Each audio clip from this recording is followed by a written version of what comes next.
How much time do you spend every day working on your dream? In the last 90 days, how many books have you read? In the last year, what new skill or knowledge have you acquired? What kind of investment have you made in you?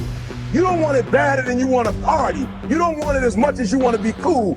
Most of you don't want success as much as you want to sleep. Some of you love sleep more than you love success. And I'm here to tell you today, if you're going to be successful, you gotta be willing to give up sleep. There is no shortcut. There is no hack. There's no sweatless solution. You're gonna have to work. There is always weakness to work on. Always. A lot of them. Why would we allow ourselves to make easy excuses? Why would you allow that? Are you going to make today count? Because that's all you can control. And that's all that matters. It doesn't matter where you start, guys. It doesn't matter what talents you're born with. It's about where you finish. And this race isn't over. It's not over. You can still come in first in the marathon. But you gotta start today. You gotta start now. You have everything you have. Everything you need is inside you. But I realize that doesn't mean just because you don't think you're good enough, doesn't mean you can't be good. Doesn't mean you can't be great. Doesn't mean you can't carry on. But it's not gonna always be like this. Your condition is not your conclusion. Nothing is impossible. So you have to decide before you leave, what's that first thing that's been impossible for you? I want you to attack it and overcome it. Because if you run from the adversity that you're going through today, you'll forever be at that level in which you're going through for the rest of your life. One day you'll look back on your life and appreciate the struggle and have nothing but gratitude for everything that happened along the way. And you come to recognize that in return, you're given the chance to earn the greatest edge of all, and one that can never be taken away. You have enough right now to change your life. You have enough right now to flip this world upside down.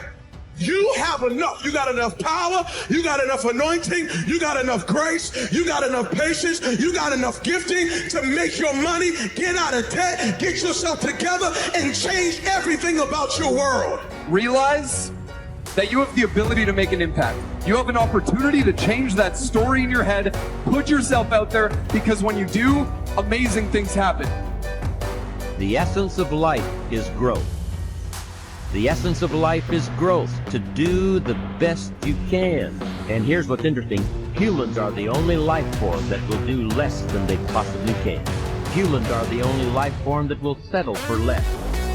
Every other life form except human beings strive to its maximum capacity. How tall will a tree grow? Approximately. As tall as it possibly can. You never heard of a tree growing half as high as it could. No, trees don't grow half. Trees send their roots down as deep as possible, stretch their limbs up as high as possible, produce every leaf possible and every fruit possible. As a matter of fact, you never heard of a human physically growing half. We keep growing until we're done. Now that's the part of life we can't control. It's genetically coded. And that's probably why we keep growing till we're done. Because we can't control that part. It's the rest of our growing that we control. The growing of our mind, the expansion of our mind, that we can control. And that's what tends to get away from us. All life forms inherently strive to their max except human beings. Now, why wouldn't human beings strive to their maximum possibility? Here's why. Because we've been given the dignity of choice. It makes us different than alligators and trees and birds. The dignity of choice makes us different than all other life forms.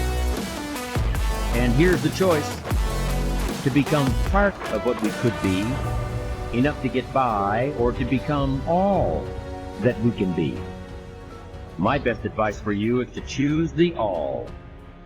Earn all you can, make all the friends you can, read as many books as you can, develop as many skills as you can, see as much as possible, do as much as possible, make as much fortune as possible, give as much of it away as possible. The max. There's no life like it. I'm telling you, once I got on track, I've never looked back. Pick up the challenge. Go for it. Take the best of the too easy. Take the route of it's easy to get ahead. It's easy to do all you can. It's easy to succeed.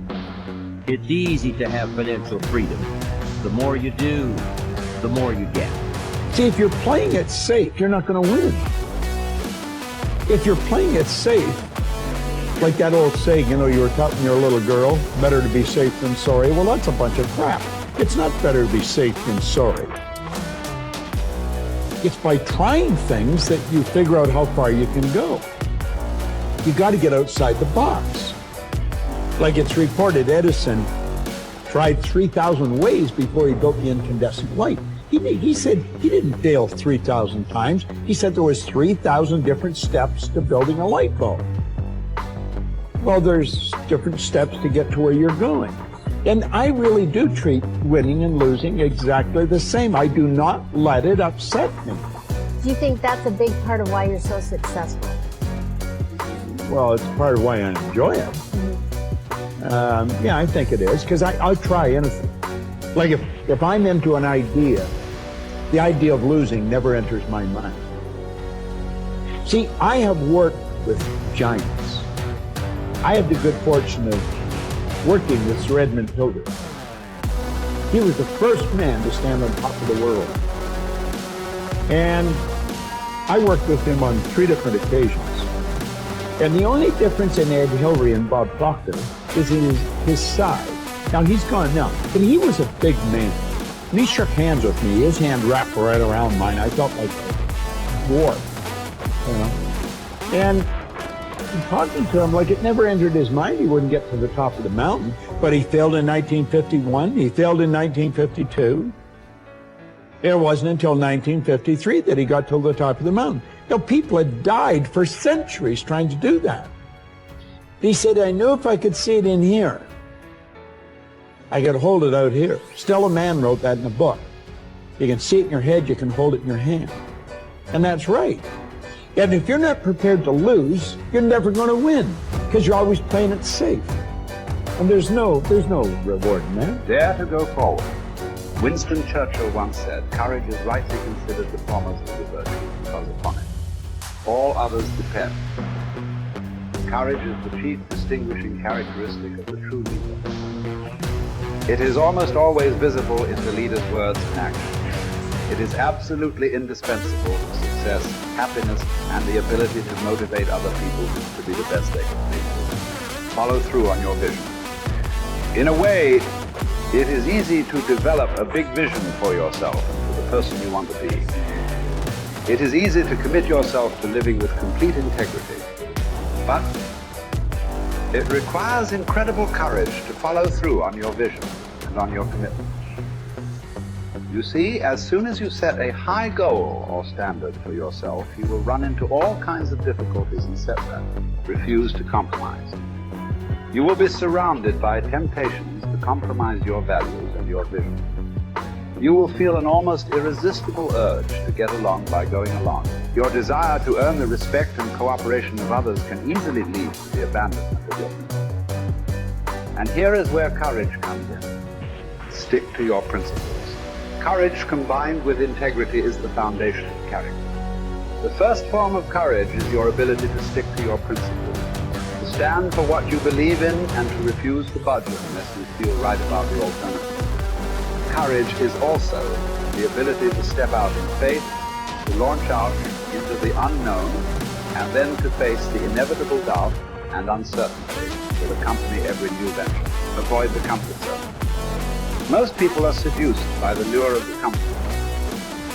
This can be likened to going out of a warm house on a cold, windy morning.